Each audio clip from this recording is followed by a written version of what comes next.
Welcome to the second part of our historical and geographical presentation on Paul's second missionary journey.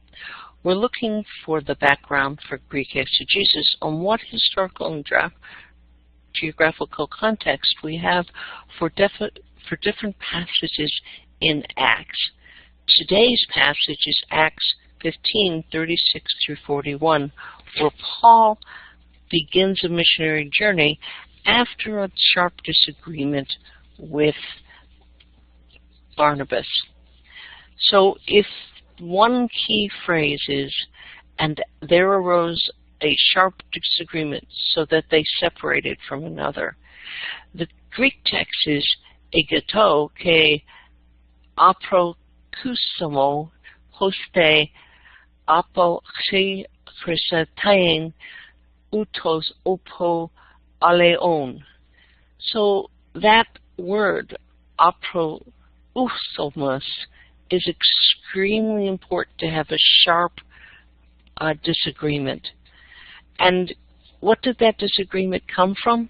That disagreement came over Barnabas' desire to take John, also called Mark, with them, but Paul's insistence that they should not take along someone who deserted them in Pamphylia and had not gone the work. At that point, Barnabas takes Mark and sails to Cyprus, and Paul chooses Silas, who is an older, mature leader in the Antioch church, and left being committed to the Brethren. He traveled through Syria and Sicilia, strengthening the churches.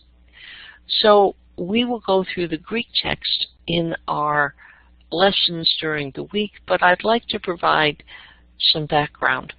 So if you look at the background here, you see that the first journey, as was mentioned in the first presentation, went from Antioch to Cyprus, and from Cyprus to Perga on the coast of Pamphylia, and then to Antioch in Pistia, and then down to Iconia, Lystra, Derbe. Now, several of these presentations or witnesses or speaking at the synagogue caused a great deal of fervor, and we really see that Paul persevered during these. But let's start Paul out.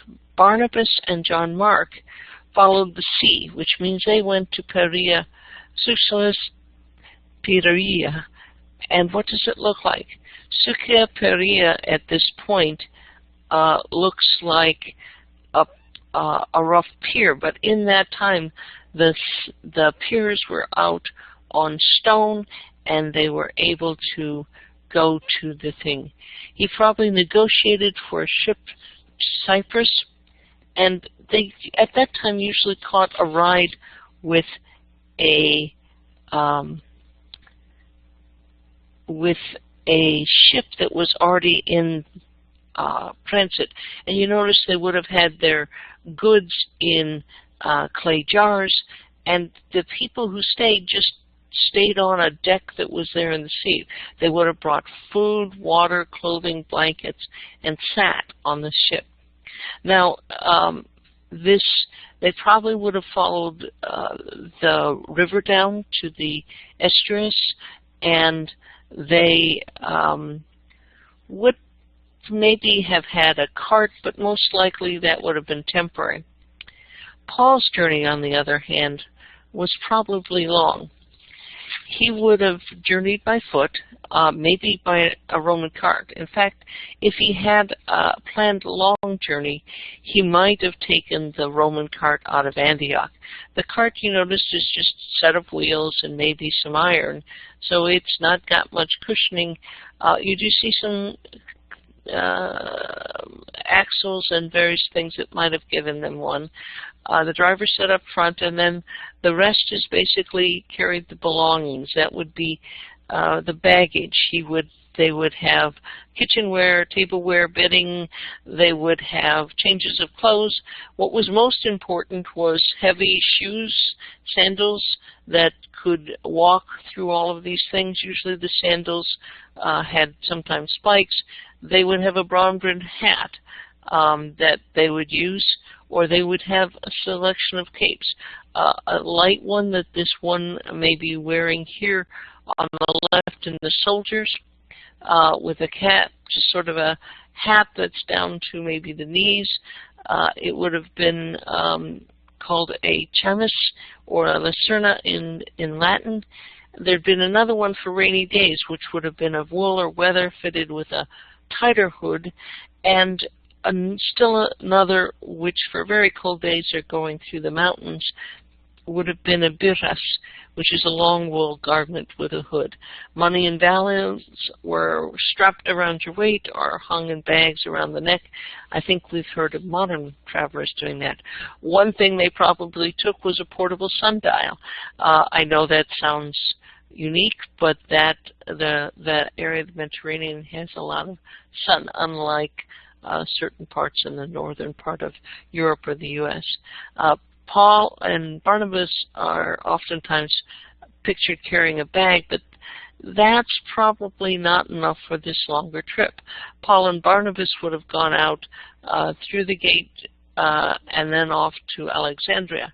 To get there, they're going over a pass here called the Syrian Gates around the Sicilian Gates to Tarsus. So let's take a look at that. What does it look like? The Syrian Gates are, again, a mountain pass which probably had soldiers sitting at the top, which is why they're called gates. Just as you had gates to the city, you had gates to these pass. The mountain pass runs to these gates. It's about 20 miles from the city to these first gates. If you look at Paul then going from that, they would have gone along the seacoast. Now, according to early Roman maps from Barrington, there were several cities that went along the way. The first one would have been Alexandria AD ISSUM, and again, that's in Alexandria on the Iscus Bay, which is this bay that tucks into the mountains. If you then go from there, he probably would have gone through that to reach Tarsus. He's heading that way so he can get to Derbe and Lystra, which are up in the plains.